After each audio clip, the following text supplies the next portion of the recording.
आपसे सबसे पहले दरख्वास्त के चैनल को सब्सक्राइब कर दें। हीरो और हीरोइंस के स्कैंडल्स चलते रहते हैं, इनके मुशाकों की कहानियाँ मंजर आम पर आती रहती हैं। जितना बड़ा हीरो होता है, जितनी बड़ी हीरोइन होती है, उसकी कहानी भी उतनी ही दिलचस्प और उतनी ही मज़ेदार होती है। ये कहानी है एक पाकिस्तानी एक्टर और पाकिस्तानी एक्ट्रेस की। एक्ट्रेस है फरदौस बेगम के जो अपने अरूज पर थी, हीर रांझा से उनको अरूज मिल चुका था और हर जो उसका मदाह था वो फरदौस से मिलना चाहता था। फरदौस ने अपनी खूबसूरती से, अपने नाज़ो नखरों से, अपनी अदाओं से अपना जादू चलाया हुआ था। उनकी शादी अकमल के साथ हो जाती है और दोनों के दरमियान एक ताल्लुक कायम हो जाता है और ये ताल्लुक अकमल की मौत के साथ ख़त्म होता है। फरदौस बेगम ने कुछ दिन उनका शौक मनाया और फिर उसके बाद दुनिया की रंगीनी में लौट आई और अपने लिए वो जज्बाती लम्हात ढूंढने लगी कि जिसका उनको शौक था। उनके साथ 1971 में अदाकार शाहिद उनके साथ बतौर बेटा आंसू फिल्म में आए, लेकिन ये दोनों का जो किरदार था माँ बेटे का, ये पर्दे की हद तक ही महदूद था। इन दोनों के दरमियान कुछ और चलना शुरू हो चुका था।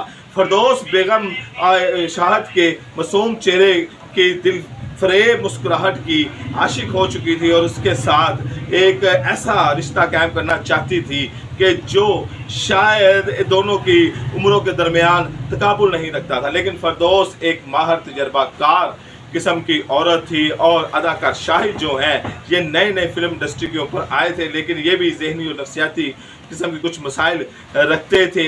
इन दोनों ने आपस में मुलाकातें करना शुरू कर दी। अदाकार शाहिद तो हिचकिचाते रहे, लेकिन फरदौस बेगम ने उनसे अपनी मोहब्बत का इजहार कर दिया। दोनों के दरमियान फुर्सत के लम्हात गुजरने लगे। दोनों एक दूसरे को सेट पर बुलाते नहीं थे, एक दूसरे से बातचीत नहीं करते थे, एक दूसरे से हंसी मजाक नहीं करते थे, लेकिन जब ये दोनों फ्री होते थे तो बंद कमरों में अपना वक्त गुजारते थे।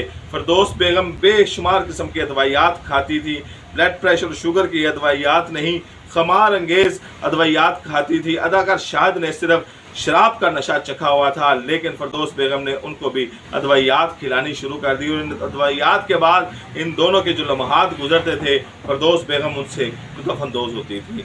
लाहौर में समनाबाद का इलाका है और समनाबाद के इलाके में के साथ ही एक मियानी कब्रिस्तान है और अब ज़्यादातर जो समनाबाद का इलाका है ये मियानी कब्रिस्तान में शामिल हो चुका है।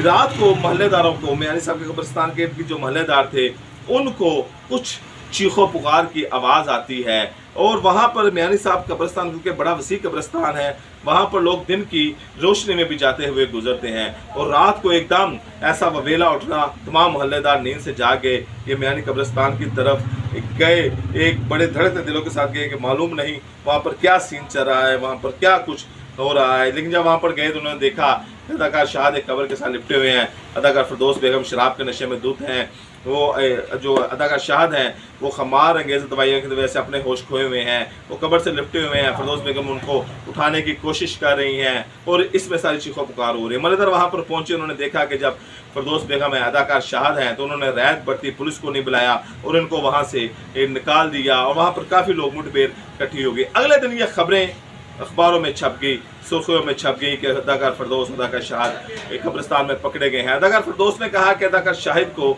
जब हम शूटिंग से फारिग हुए तो अपनी वालदा की याद आ रही थी, उन्होंने कहा कि मैंने मियानी साहब कब्रिस्तान पे जाना है और वहाँ पर जाके सारा कुछ हुआ, लेकिन शायकीन ने नहीं माना, सहाफ़ियों ने नहीं माना, उनके मुद्दाओं ने नहीं माना, सब कुछ यही मानते रहे कि ये वहाँ कब्रिस्तान में कुछ ना कुछ गलत करने गए थे, कोई ना कोई गलत हरकतें कर रही थी, इनके होश व हवास में नहीं थे। ये इसका एक सबूत था कि ये वहाँ पर कोई गलत हरकत करने गए थे, रास्ते से गुजर रहे थे, दोनों का दिल किया है, इन्होंने कहा ये सुनसान जगह है, यहीं पे कर देते हैं। आपसे मुलाकात होगी इंशाअल्लाह।